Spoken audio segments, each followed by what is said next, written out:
June 2026. 5 of the world's biggest airlines did the same thing within 30 days. They cancelled orders worth $20 billion with Boeing. Coincidence? No. There's a pattern, and it reveals a crisis at Boeing that nobody is talking about. This is the story of how one mistake spread like wildfire, and why it might be too late to stop it. Boeing was already on thin ice. The 737 MAX disasters, the quality control scandals, the $2.60 billion fine from the DOJ. But this is different. This isn't just bad press. This is corporate collapse behavior. And it all started with one airline that nobody expected.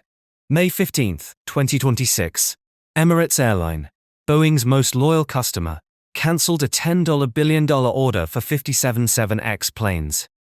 The reason was delivery delays, but Emirates had lived with delays before, so why now? Then it happened again, and again, and again. 5 airlines, $20 billion, 30 days, and Boeing said nothing. Emirates had been Boeing's golden customer for decades. 7777s, 737s, even the troubled 737 MAX. But this time they pulled the plug on the 777X. Officially, production delays. But behind the scenes, the GE9X engines, the most powerful jet engines ever built, had failed certification multiple times. Each failure pushed delivery back another 6 months. Emirates had already waited years. They were done waiting. So they turned to Airbus, and Airbus moved fast, offering a deal on the A350. Same range, better efficiency, available now. Then Qatar Airways followed. They cancelled $6 billion in 777X orders. Same reason, delays. But the real issue was certification uncertainty. Without FAA approval, those planes could not fly. Qatar made a simple decision: wait years for uncertainty, or switch to Airbus and fly now. 2 down, 3 to go. Next came Singapore Airlines. A $4 billion order for 77 Dreamliners was dropped. Official reason was supply chain instability. Behind it, Boeing supplier Spirit AeroSystems had production disruptions that halted fuselage output. No planes, no delivery. Singapore switched to Airbus A330neo instead. 3 airlines, 3 cancellations, and the pattern was getting impossible to ignore. Here is where it gets strange. All 5 airlines cited different reasons. But every contract had the same underlying vulnerability: supplier dependency clauses. If Boeing's supply chain failed, airlines could walk away without penalty. Boeing's entire system had become fragile. Spirit AeroSystems delays, engine certification failures, wiring and component shortages. Every weak link triggered delays, and every delay triggered cancellations. Even worse, internal Boeing warnings had already flagged this risk months earlier. Supplier instability could trigger mass order cancellations. Nothing changed. And that is when the realization hits. This is not about delays, this is about control. Boeing outsourced too much fuselages to Spirit engines, to GE, wiring across scattered suppliers. They optimized costs but lost control of execution. Airbus took the opposite path: more vertical integration, more control, more certainty. When Airbus promises delivery, they can actually guarantee it. Boeing cannot. So when airlines compared risk, the decision became obvious. Airbus meant certainty, Boeing meant delay. The fallout was immediate. Boeing stock dropped sharply, 20 billion in orders disappeared. Trust collapsed. Airlines do not just buy planes, they buy reliability, and Boeing just lost theirs. Thousands of jobs came under pressure. Suppliers slowed, programs stalled. The 777X became a question mark instead of a flagship. Meanwhile, Airbus gained ground, billions in new orders, faster delivery timelines, a reputation boost that money cannot easily buy. Years ago, Boeing dominated the skies. Now it is fighting to prove it can still deliver on promises it already made. The lesson is simple in aviation trust: is everything you can recover from delays. You cannot recover from losing confidence at scale. Boeing bet on outsourcing and efficiency, but when the system broke, there was nothing left to absorb the shock. And right now, Boeing is paying for that decision in real time.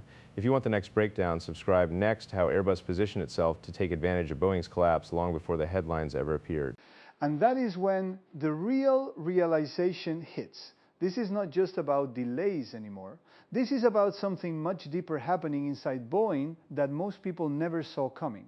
It is about control of the entire system, because when you zoom out and look at what actually changed over the last 2 decades, the story is not simple mismanagement or bad luck. It is a structural shift in how Boeing builds airplanes. Years ago, Boeing was almost fully in control of its manufacturing pipeline. It designed it, built it, and assembled it with tight coordination between internal teams.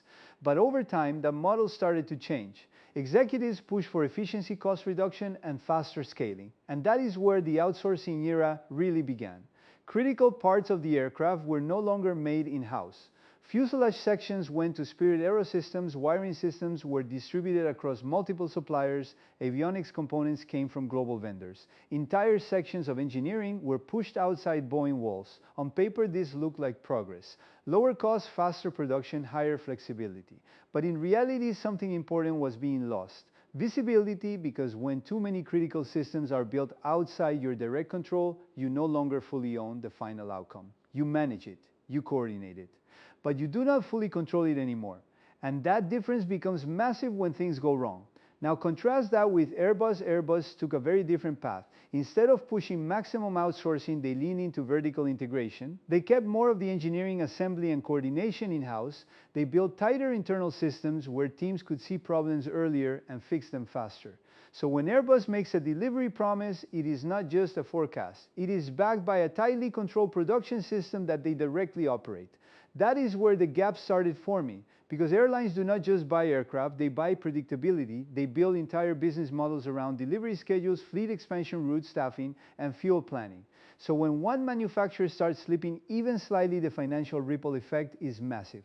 And that is exactly what started happening with Boeing. At first, it was small delays, then supply chain bottlenecks, then production inconsistencies, then quality control concerns. And eventually, entire programs began slipping out of their original timelines. The 787 Dreamliner program became one of the clearest examples of how complex this system had become.